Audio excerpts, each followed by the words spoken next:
So hello aspirants, welcome back to our channel I can crack it. तो बच्चों एक काफ़ी बड़ा अपडेट है जो कि जेकेएसएसबी जूनियर असिस्टेंट के एग्ज़ाम की प्रिपरेशन कर रहे हैं। तो बच्चों अभी हमारे पास एक काफ़ी बड़ा अपडेट आया है कोर्ट केस के रिगार्डिंग। तो जो आज का जो अपडेट रहेगा वो जूनियर असिस्टेंट कोर्ट केस के रिगार्डिंग है। बच्चों जैसे कि आप सबको पता ही है कि जो जेकेएसएसबी की जो रिसेंट जजमेंट थी वो जो 8 जनवरी वाली, जिसमें जो इनका जो पिटिशनर्स का जो पहला केस था, जिसमें जेकेएसएसबी ने इनको एक जजमेंट दी थी, जिसमें उन्होंने बताया था कि जो आप जेकेएसएसबी को रूल्स फॉलो करने पड़ेंगे और विद इन एडवर्टीजमेंट के आफ्टर आप रूल्स को अमेंड नहीं कर सकते, जो ये प्रीवियस जजमेंट थी। अब क्या होता है, जेकेएसएसबी फिर से उनको फॉलो नहीं करती और 16 जनवरी को एक एग्ज़ाम नोटिस देती है टेंटेटिवली।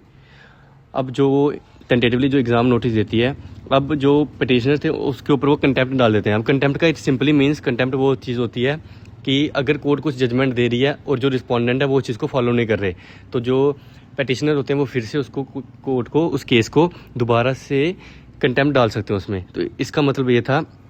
अब क्या होता है कि इसकी जो हेयरिंग थी वो 5 फरवरी को थी।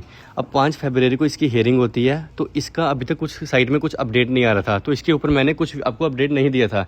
बट आज सबसे पहला अपडेट मैं आपको अपने चैनल के थ्रू आप सबको दे रहा हूँ कि जो पिटिशनर थे, जो कि इरफान अहमद वागे थे, जिन्होंने कंटेम्प्ट डाला था, अब उन्होंने कंटेम्प्ट को विड्रा कर दिया है। तो ये काफ़ी बड़ा अपडेट था आप सबके लिए। So I request to all of you कि इतने बड़े अपडेट था, तो ये जो विड्रा कर दिया है, इससे इम्पैक्ट क्या है? इससे इम्पैक्ट ये है कि कंटेम्प्ट जो है वो डिस्पोज हो चुका है।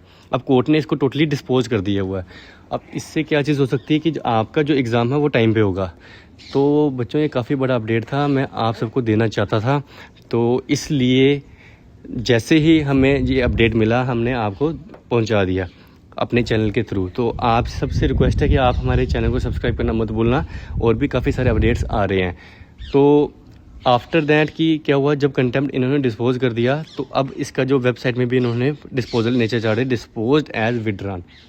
तो इससे क्या होगा, एक काफ़ी बड़ी जो चीज़ है कि आपका एग्ज़ाम जो होगा वो टाइम पे हो सकता है। काफ़ी मतलब कि पहले अगर 50 to 60% पॉसिबिलिटी थी, तो अब जो हो गया वो आपकी 99% पॉसिबिलिटी हो गई है। ठीक है, 99% पॉसिबिलिटी है कि अब आपका एग्ज़ाम जो है वो टाइम पे होने जा रहा है।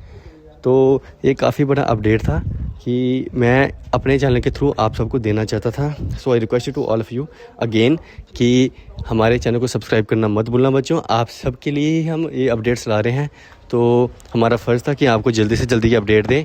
आई होप कि आपको ये वीडियो अच्छी लगी होगी। अगर आपको ये वीडियो अच्छी लगी, आपको कोई डाउट है, इसके अलावा अगर आपका जो एग्ज़ाम आ रहे हैं, जो मैंने बता दिया कि जो आपका एग्ज़ाम है अगर वो 22 को शेड्यूल्ड है, तो उसके लिए आपको काफ़ी सारे मैराथॉन्स, काफ़ी सारे एमसीक्यूज़ जो हैं वो लगाने पड़ेंगे। इसके लिए हमने ऑलरेडी एक सीरीज़ अपलोड कर दी है एमसीक्यू मैराथन के ऊपर।